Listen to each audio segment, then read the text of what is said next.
Hello students, once again good morning to you all. I may heartily welcome you all to our online class. Now, after a long gap of 1 month, again we are back here with our online classes, and definitely today I will be taking the class for the students of class 9 English literature, and we have received the latest syllabus from our board, and accordingly please note the lessons that we need to learn for this year for the students of class 9. That is starting with the poetry. We need to learn poetry number 2, 3, 4, 5 and 6. These are the 5 poems that we are going to learn this year. Please note poetry starting with poem number 2. Poem number 1 is not there for this year. So poem number 2, the cold within, then the bangle sellers, after Blenheim, television and daffodils. These are the 5 poems that we need to learn this year. Then moving to our short stories. Also we have to learn 5 short stories, starting with the second short story, Old Man at the Bridge, A Horse and Two Goats, Hearts and Hands, A Face in the Dark, and An Angel in Disguise. These are the 5 short stories that we need to learn this year. Once again, let me tell you from the short story, Old Man at the Bridge, A Horse and Two Goats, third, Hearts and Hands, fourth one, A Face in Dark, and fifth short story, An Angel in Disguise. These are the five short stories which we need to learn this year. Then from our drama Merchant of Venice, we need to learn Act 1 full, Act 2 full, Act 3 up to Scene 1. Act 1 has got 3 scenes, Scene 1, 2, 3. Act 2, it has got 9 scenes, 1, 2, 3, 4, 5, 6, 7, 8, 9. And Act 3, Scene 1. That is the total syllabus for our English literature this year for the students of class 9. Dear students, today once again I heartily welcome you all to Alan's Tutorials. This Alan's Tutorials is my YouTube channel. Here I will be uploading all the classes for the students of class 9, class 11, class 12, and of course for class 6, which will be taken by Shiji Miss, English first and second. For all these classes, you can visit our YouTube channel, Alan's Tutorials. Please do subscribe the channel and watch and learn your lessons. Then moving ahead, one more thing I would like to tell you. Today I will begin my first class with a short story, that is short story number 3. Short story that is A Horse and Two Goats. A Horse and Two Goats. So here the title is already here, and it is written by R.K. Narayan. R.K. Narayan, and his lifespan was from 1906 to 2001. And of course you can, though it is not so visible, you can see the portrait of this great author. And please note that, see what he has written. You become a writer by writing. It is a yoga, a meditation, a commitment, non-stopping process. So you become a writer, you become whatever you want in life. It is not just a miracle, chamatkar, but it is a yoga. See, once again, look at the handsome smiling face of our R.K. Narayan. I would like to take you to slide that is again is here. Let us see. There's some more understanding about him. Who was he? Who was this Narayan? Full name Rishipuram Krishnaswamy Narayan. That was his full name. Born in Chennai on October 10, 1906. His father was a school headmaster. He had passion for writing. Became a reporter for the newspaper called The Justice. Creator of a fictional town called Malgudi. Malgudi is a fictional town is what? It's an imaginative town. This town is not there existing, it's not there, but is in our imagination. And almost all his works are set in this fictional town. Almost all the stories are made in this fictional town called Malgudi. His first two novels, Swami and Friends, and he was called to this eternal life, called passed away from this world in 2001. So that is the short narration about the author. Let us a little more understand about this particular story. Introduction. What we are going to learn. See, as the image you can see, two gods and one horse. Here, story set in the tiniest village in India in Kridam. Kridam is one of the tiniest villages in Tamil Nadu. Okay. Main part of the story presented in a comic and humorous way between Muni, a Tamil-speaking poor villager, and an English-speaking businessman from New York. It's a funny conversation between a poor villager called Muni and a very high-fi businessman from New York. Then, fail in communication. They fail. Muni speaks only Tamil, typical Tamil, whereas our foreigner speaks only English. You can imagine how the thing comes. See, thus fail to understand each other. If communication problem is there, what is there definitely? Of course, misunderstanding will be there. So, R.K. Narayan has tried to explore the conflicts between rich and poor, as well as between Indian and Western culture. There's a clash. So let me take you to this is the introduction of the story. I am going to give you through these slides. Then line by line I will be explaining you about this story.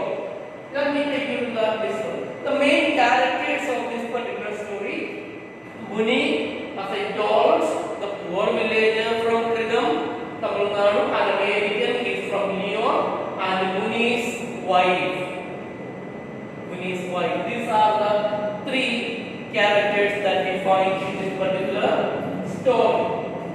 Plot development. How this story is developed, moving from one step to another. Let us see. Kridam, one of the tiniest village, is introduced. One of the tiniest villages. And exactly, grammatically speaking, one of, whenever we use one of the, then the thing that comes should be plural. So one of the tiniest villages is introduced. Then Muni's prosperous days are remembered. Muni was a very rich man, and that things are remembered. His fortunes declined. He was a very lucky rich man. Then slowly his fortunes decline gradually. He is now left with two scratchy gods, skinny gods. Scratchy gods means two very lean, thin gods. No, it's not that one. So Muni's poverty, he does not even have money to buy food. See, from a very rich man. Now see, imagine Lord Mukesh Ambani, the richest man in India. All of a sudden he loses everything and he becomes bankrupt and comes to the streets. Imagine the condition. Same way, our Muni, once he was a very rich man, now lost everything, and now he is in a condition that he has not even little pie for buying some food. Now Muni asked the shopkeeper for some items on credit and his request get rejected. What a situation here. Muni went to the shop and he asked for some household items.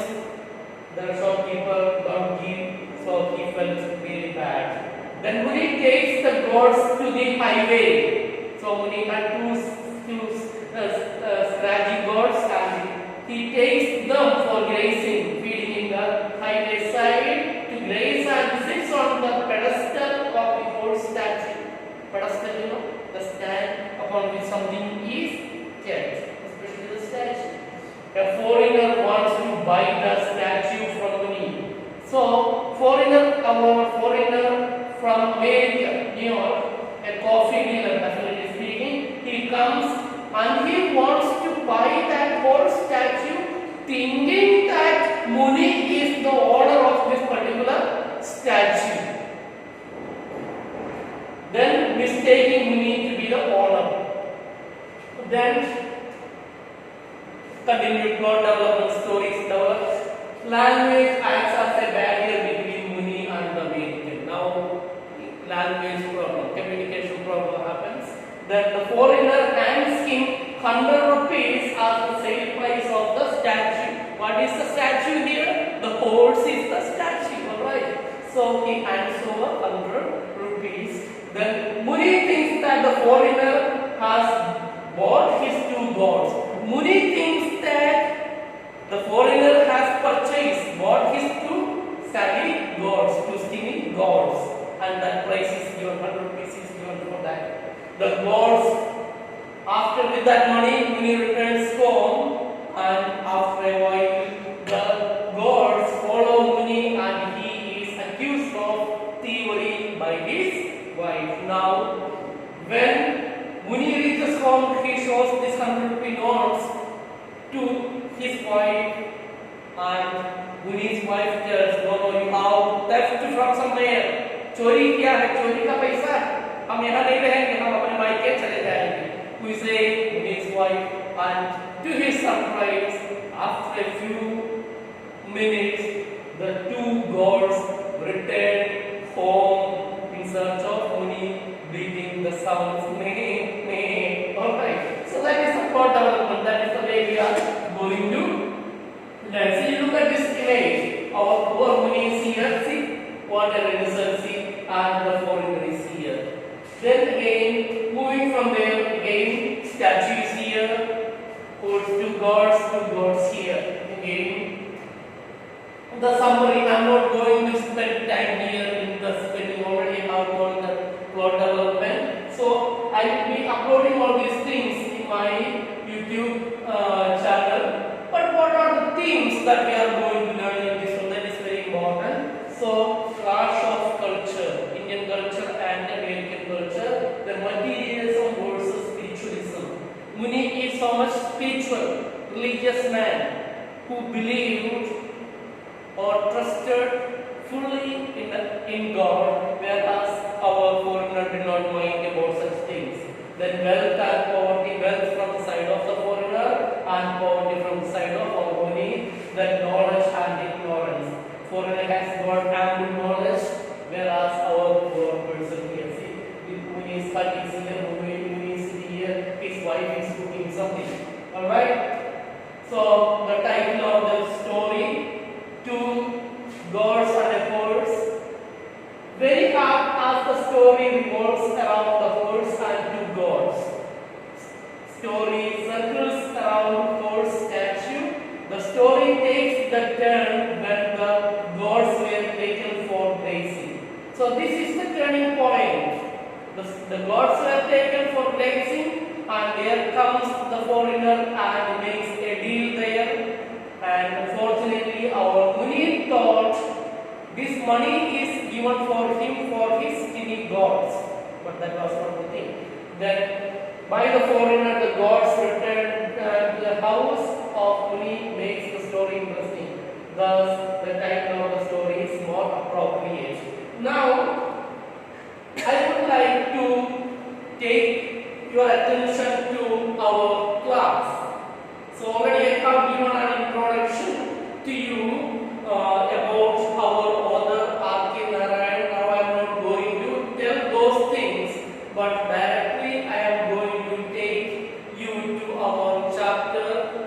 story number 3, that is a horse and two goats.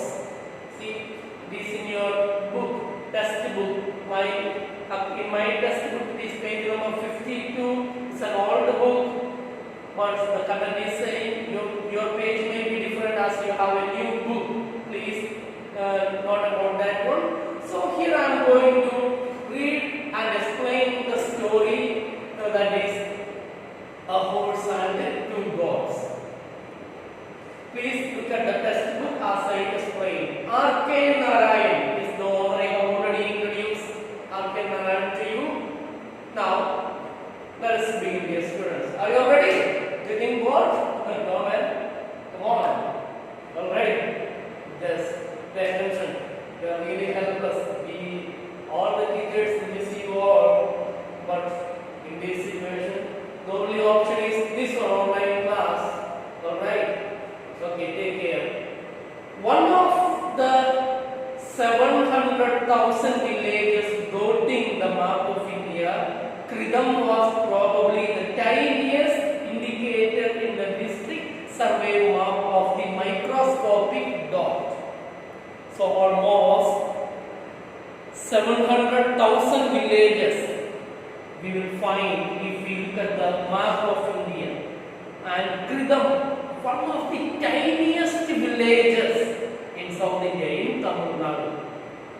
To find this village, we need to use a microscope. What is the purpose of microscope? To see the things in large size, isn't it? Bigger size, microscope. That is what our scientists and so on they do in the laboratory. To find the things, to find and they get the bigger image, right? Exactly like that. So, the tiniest village, our microscope, our tiniest village Kridam that we find from the map of India with the help of a microscope. But its size did not prevent its giving itself a grandiose name Kridam. But its size, though the name of the village or the village itself was so small, it did not prevent the village from getting the name called Kridam. Grandiose. Grandiose means impressive or what we call prestigious. Grandiose name, prestigious name. Which meant in Tamil coronet or crown. Crown. Kridam means in ordinary words, crown. What is crown? Taj, Mugur, isn't it? That is the name of this Kridam in Tamil. Which meant in Tamil coronet or crown on the brow of the subcontinent. Brow is the edge of the subcontinent area. Tamil Nadu. The village consists of less than 30 houses. See, the total village consisted of these 30 houses, only one of them built with brick and cement. And of all these 30 houses, only one house was built with bricks, pakka, bricks and cement. All other houses, 29 houses, just kacha, made with this and that, made for items, yes, raw materials. Painted a brilliant yellow and blue all over with gorgeous carvings of gods and gargoyles on its balustrade. See this big house, some explanation about this big house of that village, painted in brilliant yellow and blue color. The house was painted with yellow and blue color all over the gorgeous carvings. Gorgeous means huge, beautiful carvings. Carvings means what? The things that is made. The things that is made with shape, given shape, carvings, wood, craft and so on. Carvings of gods and gargoyles. Gargoyles means ugly figure. Ugly figures that you find in front of some field, some house and so on. So that is called gargoyles on its. Then balustrade. Balustrade means what? The rails materials that you find on the parapet that you find on the top of the roof, house and so on. That is a fencing balustrade, once again meaning a fencing made of balcony to protect from falling, or some decorations that meanings are there. It was known as the big house. So in the village there was only one big house, and this particular house was made with cement, and it was very well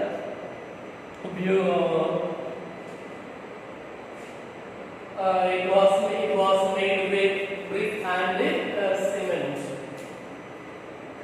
All right. Now continuing again this class, we can take that one. The other houses distributed on 4 streets.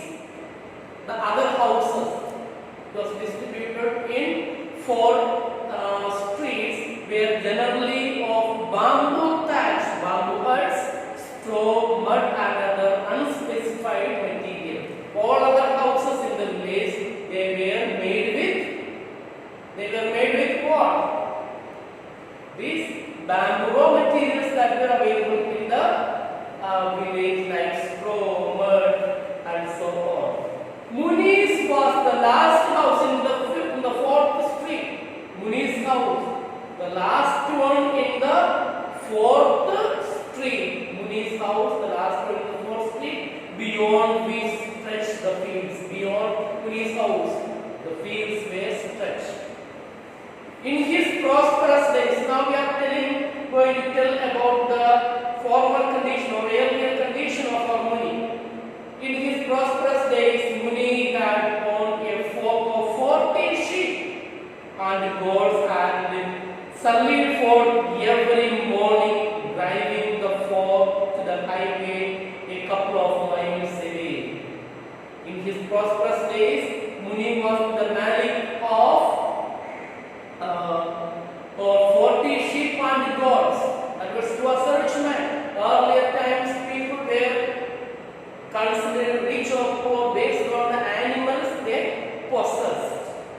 For 40 sheep and goats, and sullied like March fasting, sullied went for leading all the animals. Sullied for every morning, driving the flock to the highway a couple of miles away. There he would sit on the pedestal of a clay statue. After reaching, Muni used to sit on the pedestal of a statue. There he would pedestal on the stand of the clay statue of the horse while his cattle grazed around. He carried a crook at the end of a bamboo pole. Crook means a hook like things to plug or take, snatch, but graze. Yes, he carried a crook at the end of the bamboo pole and snapped foliage, leaves, green leaves, foliage, green leaves, foliage from the avenue nearby trees to feed his flock. Why Muni had carried a crook at the end of a bamboo pole? To break the foliage from the trees to feed his animals. Yes. He also gathered faggots and dry sticks to use as firewood, bundled them and carried them home for fuel at sunset. So that was the situation of our Muni. Yes. His wife lit the domestic fire at dawn. Domestic chula jalana, that is called domestic fire at dawn, dusk and dawn, early morning. Boiled water in a mud pot. She used to boil the water in a mud pot. Threw into it a handful of millet flour, added salt, and gave him his first nourishment for the day. That was the food which Muni's wife used to give to Muni. What was it? Let us see. Handful of millet flour, added salt, and gave him his first nourishment for the day. When he started out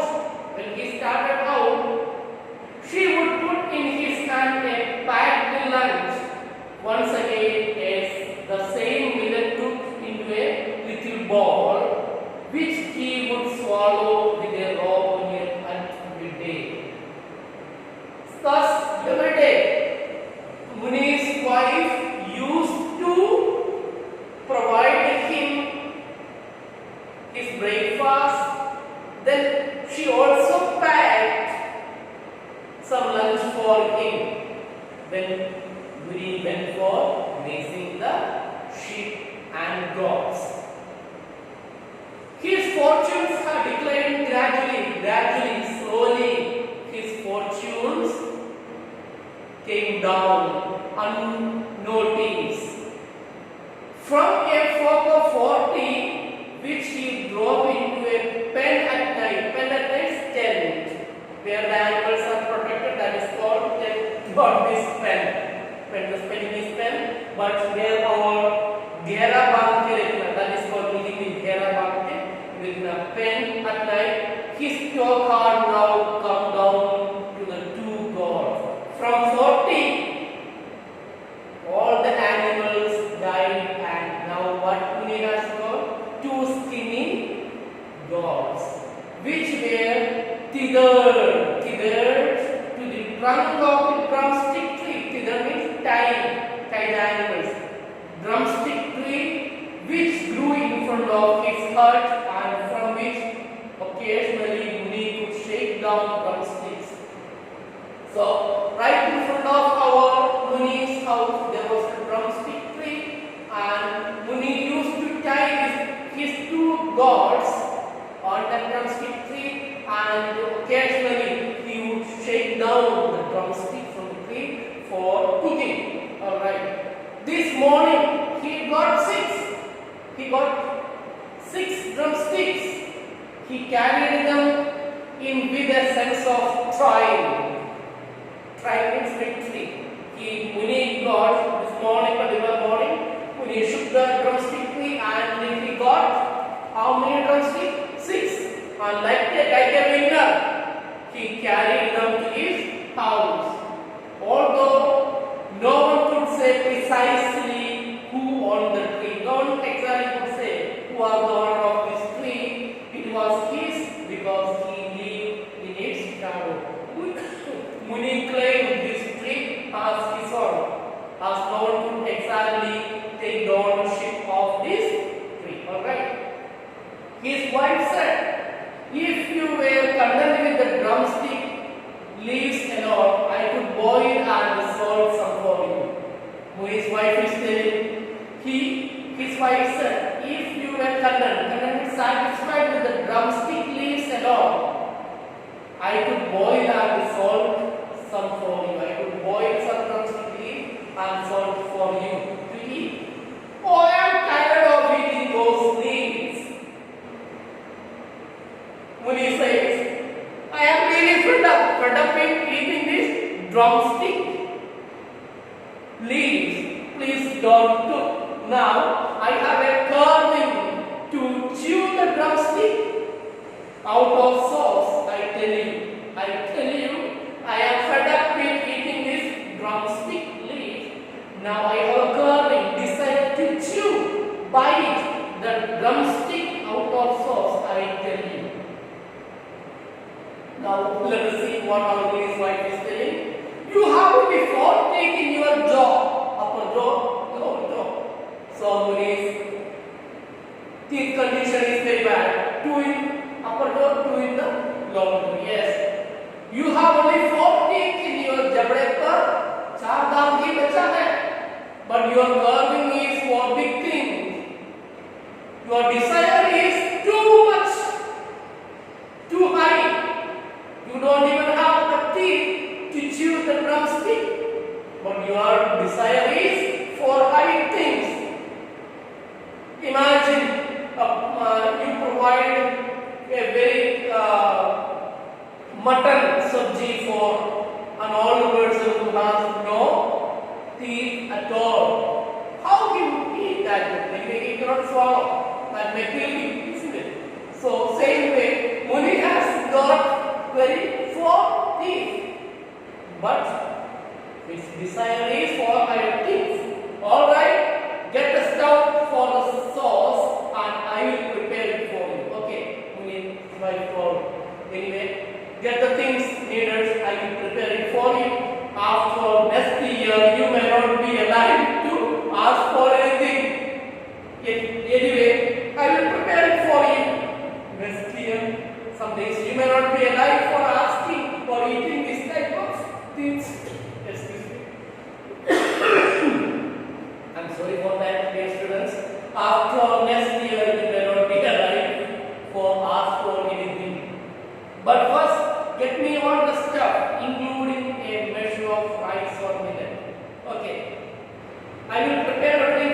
but first go and get from the shop a measure, maybe half kg or 1 kg of rice or millet, and I will satisfy your unholy craving, impure, not pure desire. That is called unholy craving, desire.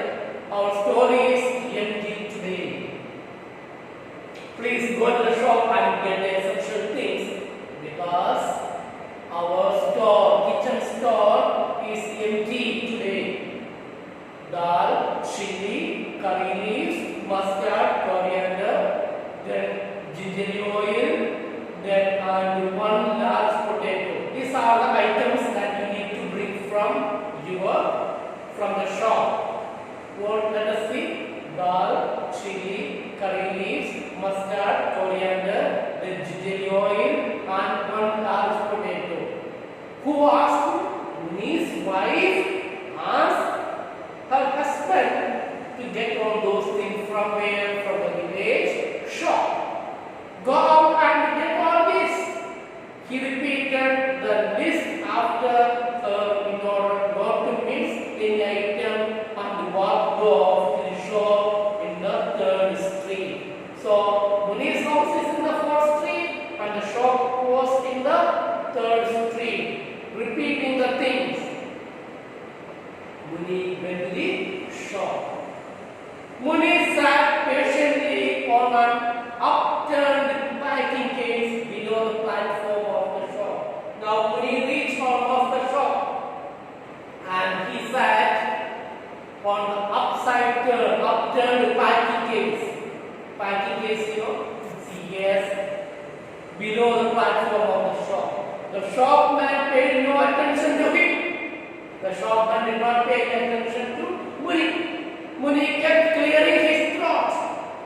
So as the shopkeeper did not pay any attention, he went on clearing his throat like clearing the throat, coughing and sneezing until the shopman could not stand it anymore and demanded, "What ails you? What is the sickness? Ails you? What is the sickness? What is wrong with you? What is the sickness? You will fly off that seat into the gutter if you sneeze so hard, young man," the shopkeeper told. "If you continue to sneeze like that, you will fly off with that packing case and you will fall into the gutter of the road." Yes. And shopkeeper called him as young man. Muni laughed inordinately. Muni laughed because Muni liked in order to please the shopman and being called young man. When Muni was called young man by the shopkeeper, he went on laughing. Yes. Why? This was a way of pleasing whom? Pleasing the shopkeeper. Yes. This completely won the shopman over. He liked his sense of humor and to be appreciated. By this humoring the shopman, by thus humoring, making happy, humoring. This way of making somebody happy, making the shopkeeper happy, Muni could always ask for 1 or 2 items of food. By this way of making the shopkeeper happy, yes, promising repayment later. Of course, telling the repayment later. Sometimes the shopman was in a good mood and gave him. Sometimes the shopkeeper used to give him, and sometimes he would lose his temper suddenly and bark at Muni. Bark means get angry with Muni for daring to ask for credit.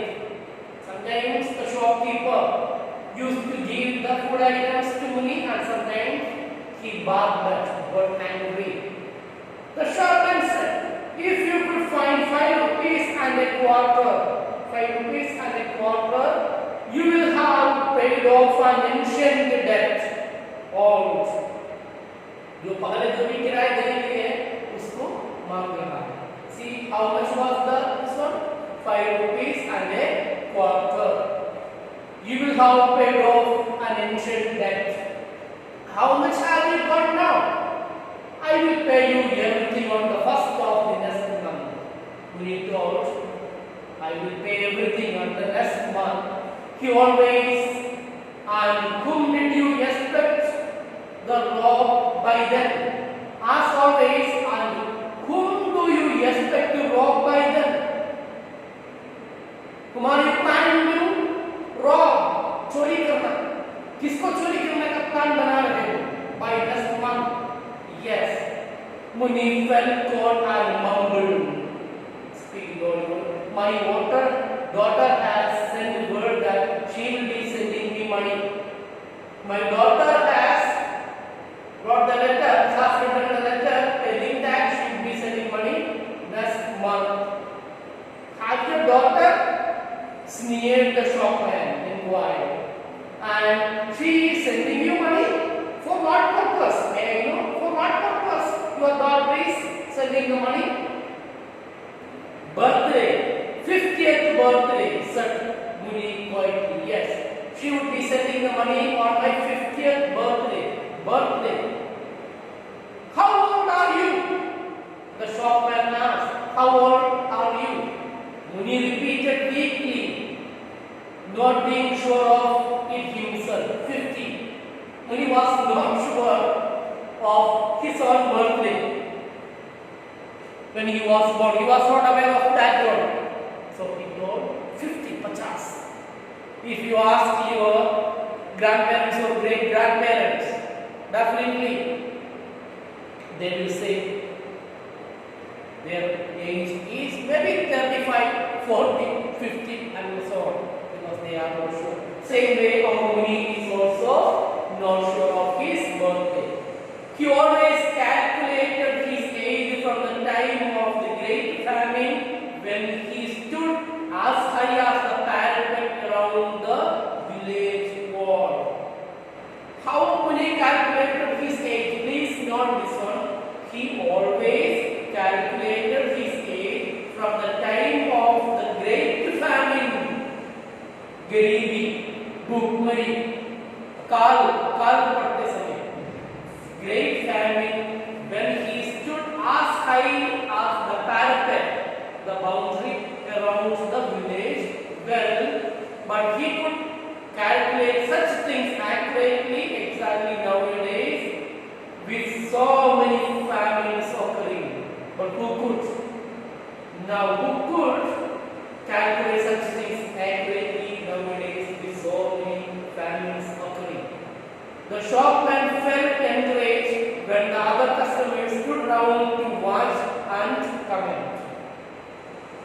More likely you are 70, he said to Muni, who said, shopkeeper told, more likely you are about 70. You also forget that you mentioned a birthday 5 weeks ago when you wanted castor oil for your holy bath. Last time, almost few months before, few weeks before, you had told that it was your birthday when you came to get castor oil for your holy bath. At this Muni unobstructedly rose and moved off. At this time, without stopping, angrily, unobtrusively rose and moved off. He later told his wife, that scoundrel, that bad person, would not give me anything. He did not give me anything. So go out and sell the drumsticks for what they are worth. Do one thing. So dislikingly, we left the shop and reached his wife and told that scoundrel, that bad person, did not give me anything. Do one thing. Take these 6 drumsticks and give to any of the villagers, and whatever money you get, please get that one. Who told? Muni told his wife. Because remember, morning he had got almost 6 drumsticks, isn't it? Yes. So here, dear students, we stop for the day and we continue in our next class. So I would like to give you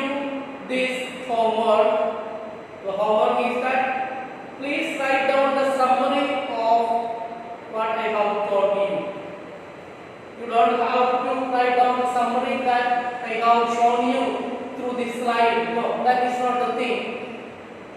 After the class, you have listened the class.